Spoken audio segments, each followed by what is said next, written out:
bienvenue aujourd'hui sur ma chaîne YouTube pour une nouvelle vidéo du bulletin du lundi, le petit rendez-vous où je partage avec vous mes lectures de la semaine passée, les derniers livres qui ont rejoint ma palle ainsi que les petites sorties de la semaine qui font envie. Et vu que comme d'habitude j'ai beaucoup de choses à vous dire, eh bien on va commencer tout de suite. Alors la semaine passée, si vous vous souvenez bien, je vous quittais sur Phoenix, le tome 1, Les cendres de l'oubli de Karina Rosenfeld, publié chez Robert Laffont dans la collection R. Alors j'avais lu vraiment le tout début, donc je ne pouvais pas vraiment vous donner mes impressions sur le livre. Sachez que je l'ai vraiment beaucoup aimé. Alors pour vous parler un peu de l'histoire sans pour vous spoiler évidemment, on suit Anaya, une jeune parisienne qui vient d'obtenir le bac et qui va donc s'inscrire à la fac. Donc suite au décès de ses grands-parents, ses parents vont décider d'aller s'installer dans leur maison dans le sud pour pouvoir rénover les dépendances et en faire des petites chambres d'hôtes. Donc voilà, nouvel environnement pour Anaya qui craint un petit peu de devoir un peu rentrer dans une fac où elle connaît personne, surtout qu'elle a laissé deux bons amis à Paris. Et surtout qu'elle fait des rêves très bizarres où apparaît un jeune homme qu'elle n'arrive pas à identifier mais qui n'arrête pas de lui dire qu'elle est rentrée chez elle. Voilà, donc tout ça est très énigmatique et c'est d'autant plus qu'à la fac elle va rencontrer deux beaux garçons, donc Aidan d'un côté et Henry de l'autre, qui vont chacun faire s'ils savaient beaucoup plus de choses sur elle que elle n'en sait sur eux et lui dire mais non, on ne peut rien dire, il faut que tu te souviennes. Et donc tout l'enjeu du livre, c'est qu'Anaya se souviennent. Mais de quoi? Eh bien ça, vous le saurez en lisant Phoenix. Alors moi, j'ai vraiment beaucoup aimé. Une fois que vous rentrez dans l'histoire, c'est vraiment très addictif. Vous avez envie de savoir qui est Anaya, qui sont Henry et Aidan pour elle. Tout ça vraiment est vraiment bien amené par l'auteur. Le style est super agréable à lire. Franchement, j'ai beaucoup aimé. Maintenant, le reproche, c'est que sur le niveau mythologique, on n'en sait rien. Étant donné que l'héroïne ne sait plus qui elle est, il faut le temps qu'elle se souvienne, et elle se souvient petit à petit. Donc résultat, on n'en sait pas grand chose. Donc j'espère vraiment que l'aspect mythologique sera beaucoup plus développé dans le tome 2, parce qu'ici c'est juste vraiment la romance qui est mise en avant, la romance, le triangle amoureux entre Anaya, Aidan et Henry. Voilà, mais je vous assure que la fin, cette fin, moi j'ai envie d'avoir la suite, quoi. Voilà, un super premier tome. On continue l'horizon de mes petites lectures de la semaine avec le tome 2 de The Lying Game, Ne jamais dire jamais de Sarah Shepard aux éditions Fleuve Noir dans la collection Territoire. Vous vous souvenez sûrement que j'avais beaucoup aimé le tome 1, je vous en avais parlé avec beaucoup de plaisir en disant que j'attendais la suite avec impatience, et bien la voici, et je dois dire que j'ai pas été déçue du tout par ce second tome. Donc je vous rappelle un petit peu l'histoire. Donc on suit deux jumelles, Sutton et Emma, qui ont été séparées dès la naissance. Emma a vécu avec sa mère biologique pendant un temps, puis après celle-ci l'a abandonnée, donc elle est baladée de foyer d'accueil en foyer d'accueil depuis, et ça se passe pas toujours très bien avec ses familles d'accueil. Et ensuite nous avons Sutton de l'autre, qui elle a été adoptée depuis qu'elle est toute petite par la famille Mercer, donc une famille de riches, on peut le dire comme ça, qui ont eu ensuite une fille qui s'appelle Laurel. Et donc les jumelles ignorent totalement l'existence l'une de l'autre jusqu'au jour où Emma tombe sur une vidéo de sa sœur en train de se faire stranguler, et elle la contacte sur Facebook en lui disant écoute, on se ressemble pas mal, je pense qu'on est sœurs, est-ce qu'il n'y aurait pas moyen qu'on se rencontre? Et là Sutton lui répond évidemment viens me rejoindre à Tucson, j'ai hâte de te voir, mais surtout ne le dis à personne. Et donc voilà Emma qui est partie pour rejoindre sa sœur. Ce qu'Emma ne sait pas et ce que le lecteur sait, c'est que Sutton a été assassiné, puisque Sutton, on la retrouve un petit peu comme un fantôme qui suit un peu sa sœur Emma. Et donc Emma arrive là-bas, forcément c'est l'assassin de sa sœur qui lui a envoyé le message, pensant par ce biais forcément être couvert, puisqu'on va remplacer une jumelle par l'autre, tout simplement. Il dit à Emma, tu prends la place de ta sœur ou sinon t'es la prochaine. Et voilà donc Emma un petit peu obligée de jouer le rôle de Sutton dans sa famille, d'usurper son identité, de se faire passer au quotidien pour elle auprès de sa famille et de ses amis. Et son objectif avant tout, c'est de retrouver l'assassin de sa sœur. Alors, qu'est-ce que j'ai pensé de ce livre? Eh bien, je sais que Simi et d'autres d'ailleurs ont été déçus. Moi, pour ma part, pas du tout, parce que j'avais pas de réelle attente vis-à-vis de ce bouquin. J'avais juste envie de connaître la suite, et c'est ce que j'ai fait, et j'ai pas été déçue du tout. Je m'attendais pas à connaître l'identité de l'assassin de Sutton dès ce deuxième tome, puisque je sais qu'il y a une saga qui se met en place sur plusieurs tomes. Donc du coup, forcément, je m'attendais pas à avoir la révélation dès ce tome-ci. Alors, qu'est-ce qu'on fait dans ce tome-ci? Ben, en fait, Emma soupçonne un petit peu les proches de Sutton. Chacun a vraiment un mobile, même ses amis les plus proches ont un mobile pour l'avoir tué. Et donc, eh bien, son but, c'est de coincer un petit peu l'assassin. Elle va prendre chaque personne et elle va essayer de voir s'il a un alibi, etc., pour pouvoir le retirer de sa liste. Et donc, eh bien, on avance comme ça petit à petit dans le récit. On prend les amis de Sutton et on retire un à un chaque fois qu'elle a la preuve que c'est pas machin ou machin qui l'a tué. Et donc on avance comme ça, ben, on a déjà quelques pistes à la fin. Ici, quand on tourne la dernière page, il y a un nouveau personnage qui arrive. Du coup, ça ouvre encore plein de nouvelles possibilités pour le tome 3.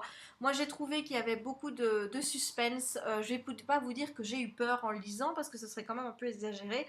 Mais c'est vrai qu'avec le suspense, cette tension qui règne à travers tout le récit, parce que vraiment, vraiment, vous pouvez imaginer que chaque ami de Sutton aurait pu la tuer à un moment ou à un autre. Eh bien, j'étais toute seule dans ma chambre, il était tard le soir, et ben je me sentais pas tranquille.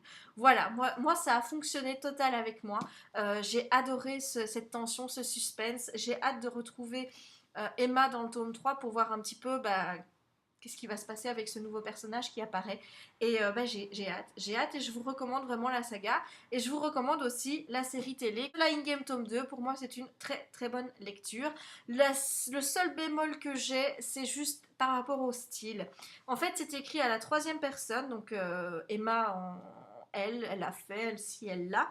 Et de temps en temps, vous avez des phrases en jeu avec Sutton qui vous parle. Et je trouve que c'est très très très difficile de s'y habituer parce que du coup vous avez Emma, puis après vous avez une phrase en jeu, et puis si un peu vous avez perdu le truc, qu'à chaque fois c'était Sutton qui parlait en jeu, ben forcément c'est perturbant. Voilà, donc moi je suis pas très fan du style, mais à côté de ça, j'adore. Et j'enchaîne avec ma lecture en cours. Il s'agit de Felicity Hadcock, tome 2, Les anges ont la dent dure de Sophie Jomain, publié aux éditions Rebelles. Donc j'avais hyper hâte évidemment de continuer cette saga. J'avais beaucoup beaucoup aimé le premier tome de Felicity Hadcock que j'avais trouvé absolument frais et qui montrait un nouvel aspect de l'écriture de Sophie. Et donc j'avais super hâte de retrouver cette ambiance dans le tome 2. Eh bien, je ne suis pas déçue du tout. Je dois dire que ça se lit, mais tout seul, ce petit truc. Voilà, je commençais hier soir et je lis déjà 100 pages.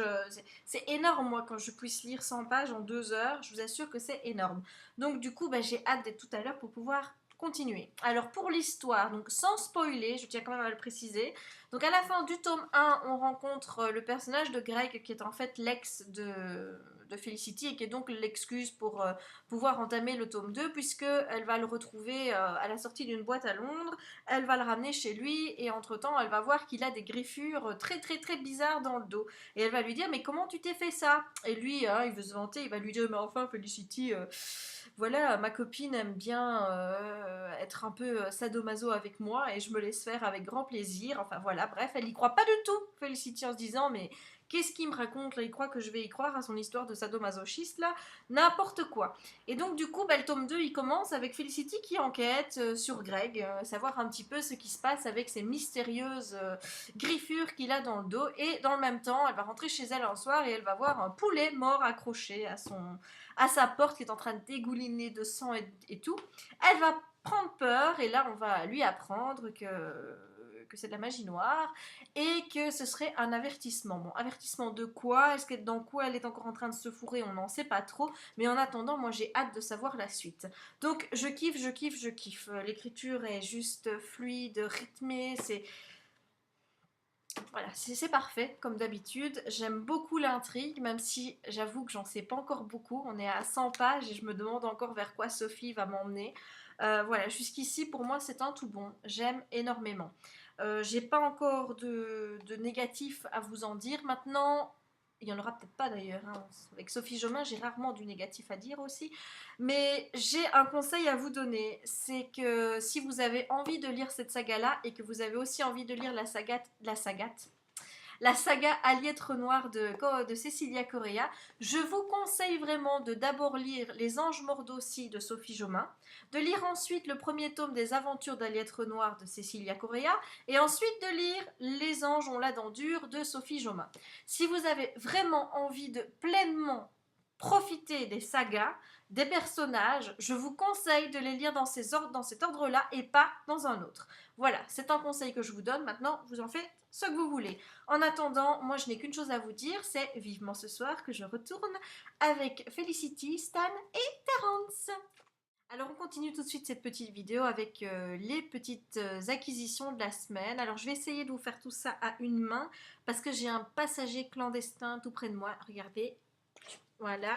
Hop, hop, hop, regardez qui est là. Bonjour Jackie. Dis bonjour aux gens. Ah non, non, non, tu fais le poli. Eh, dis bonjour. Bonjour les gens. Bonjour les gens. Oui, t'en as rien à faire, hein. T'en as rien à faire de ce qu'elle fait maman, hein. Toi, tout ce que tu veux, c'est faire des câlins et m'avoir tes croquettes. On va manger les croquettes après? Oui. Allez alors. Alors, donc, on va commencer tout de suite les acquisitions de la semaine à une main. Donc, avec Olium, donc la constellation du diadème de Brian Herbert et Kevin J. Anderson, publié chez Orbit. Voilà, je ne sais pas pourquoi est-ce que je prends cette voix. Je sais pas. Le 5e tome d'Oscar Peele, le Célébra. L'ultime voyage de Ellie Anderson, publié chez Albin Michel. Oui, Albin Michel. Il sort cette semaine, donc le 4. Voilà, donc c'est une saga que j'aime beaucoup. J'ai pris un petit peu de retard pour la lire, mais donc voilà, du coup maintenant j'ai tous les tomes, donc j'ai plus d'excuses. Et dans les grands formats, il y a également un livre que j'ai beaucoup envie de découvrir, parce que Lanila, on parle beaucoup sur sa chaîne YouTube, elle parle beaucoup de cet auteur-là et j'ai forcément envie de la découvrir. Il s'agit de La fille aux licornes, le tome 1, la rencontre de Lénia Major, aux éditions Talent Haut. Voilà, en plus il est tout petit, donc j'ai hâte de me faire mon avis. Alors, dans les sorties Milady, on va d'abord commencer par ce qui est Bitlit. Donc, le tome 1 du Clan des Nocturnes, Jacob, de Jacqueline Frank. Le tome 2, voilà, Gideon. Vous avez vu les couvertures? Enfin, là, voilà. Pas facile avec Jackie. Ils sont beaux, hein, les garçons. Ça donne envie, hein. Qu'est-ce que vous en pensez, les filles? Alors ensuite, il y a un tome que j'ai vachement envie de lire parce que j'avais beaucoup aimé le tome 1. Il s'agit donc de Maëv Regan, le tome 2 Dent pour Dent de Marika Gallman. Voilà, très jolie couverture aussi. Et un que j'attendais avec beaucoup d'impatience parce que bon, c'est quand même, bon, je vais pas dire toute mon adolescence, on va dire toute ma post-adolescence. C'est grâce à ça vraiment que j'ai commencé à aimer tout ce qui est vampire. Enfin, surtout grâce à Angel. Angel. David Boreanaz. Voilà, donc vous avez tous reconnu hein, la série Buffy, donc, qui revient chez Milady en livre. Donc il s'agit du volume 1 qui comprend 4 tomes qui étaient édités chez Fleuve Noir, donc 3 qui étaient déjà publiés, donc La Moisson, La pluie d'Halloween, La lune des coyotes et un inédit, Ça l'affaire. Voilà, j'ai très envie de le lire. Alors ensuite, je vais choper les romances. Donc il y a Le diable s'habille en tartan de Teresa Medeiros, donc chez Pemberley. Adorable Sophie de Georgette Heyer, toujours chez Pemberley. Le baron mis à nu, donc le tome 5 de Noblesse oblige, chez Pemberley également, de Sally Mackenzie. Chez Central Park, un livre que je dois lire dans le cadre du challenge 100% Milady, où j'ai pris un retard, mais affolant pour septembre, vu que j'ai deux livres de retard. Oui, du coup, je sais pas si je vais vous faire une vidéo. J'ai lu qu'un Milady en septembre, donc ça sert à rien. Donc je ferai mon bilan en même temps que de vous présenter mes objectifs du mois d'octobre. Donc ce sera publié demain sur le blog. Donc il s'agit de Baiser sucré, donc le tome 1 de Cupcake Club de Donna Kaufman. Ça, c'est chez Central Park. Chez Central Park également, Un seul regard de Joanne Reeves. Chez Vendôme maintenant, Les Marraines tome 3, la dernière édition de Fern Michaels. Et le dernier, Jardin secret de Hélène Warner, et c'est également chez Vendôme. Et bien voilà, c'en est tout pour les petites acquisitions de la semaine. Et nous allons donc terminer cette petite vidéo avec les petites sorties de la semaine qui font envie, surtout que cette semaine, il y en a une belle qui me donne méga envie, au point où, sincèrement, je pense soit j'irai chez mon libraire, soit je vais la commander sur Amazon, mais alors là, ça voudrait dire qu'il faudrait que j'attende lundi. Oh là là, mais ce qui est sûr, c'est quand je l'ai, je le lis. Ça, c'est certain, certain, certain. C'est un roman d'un auteur que je love, je love, je love, je love. Un auteur que je suis depuis plus de 12 ans. Je suis archi fan de lui, sauf une de ses sagas qui m'avait beaucoup, beaucoup déçue. Mais à côté de ça, voilà, c'est mon gros coup de cœur au niveau auteur. Il s'agit donc de Bernard Werber, Werber, comme vous dites vous les Français, avec son dernier titre sorti, donc La Dernière Humanité, qui sortira le 3 octobre chez Albin Michel, au prix de 22,90 €. Et je vous mets la couverture maintenant. Alors ensuite, évidemment, je ne pouvais pas ne pas citer Insaisissable, le tome 1, Ne me touche pas, de Tahereh Mafi. Donc une sortie que moi j'ai déjà eu la chance de le lire et j'ai beaucoup beaucoup aimé. Ça sort donc le 4 octobre, je vous le recommande. C'est chez Michel Lafon et je vous mets la... J'ai oublié le prix, c'est 16,95 € et je vous mets la belle couverture maintenant. Ensuite, une sortie que j'ai là, donc Oscar Pyle, le tome 5, Célébra l'ultime voyage, d'Eli Anderson. C'est vendu, tout sera vendu chez Albin Michel à partir du 3 octobre au prix de 19 €. Voilà. Alors ensuite, une nouvelle sortie chez Territoire, Le Noir lui va si bien, de Kaylee Keaton. C'est vendu au prix de 16,90 €, ça sort le 4 du 10. Alors pour le pitch, il s'agit d'une jeune fille donc sa mère est décédée, mais elle va lui dire voilà qu'il y a une malédiction qui touche sa famille, elle aimerait bien en apprendre plus, donc elle va se rendre en Louisiane, donc après le passage de la tempête ou de l'ouragan Katrina. Et là, elle va donc essayer de découvrir un petit peu ce qu'il en est. Mais la ville est gouvernée par plusieurs grosses familles et aucune n'est humaine. Voilà. Et je vous mets la très belle couverture maintenant. Nous avons une sortie chez Milan. Il s'agit de Déchaîner, donc le tome 1 de Nancy Holder et Debbie Vigui. C'est vendu au prix de 15,20 €, ça sort le 3 octobre. Je n'ai pas beaucoup d'idées sur le pitch, je sais juste que c'est une histoire de loup-garou et je vous mets la couverture maintenant. Et la dernière petite sortie de la semaine qui fait envie, il s'agit donc d'une sortie chez Pocket Jeunesse, L'épreuve, tome 1, Le labyrinthe, de James Dasher. C'est vendu au prix de 18,50 € et c'est vendu à partir du 4 octobre et je mets la couverture maintenant.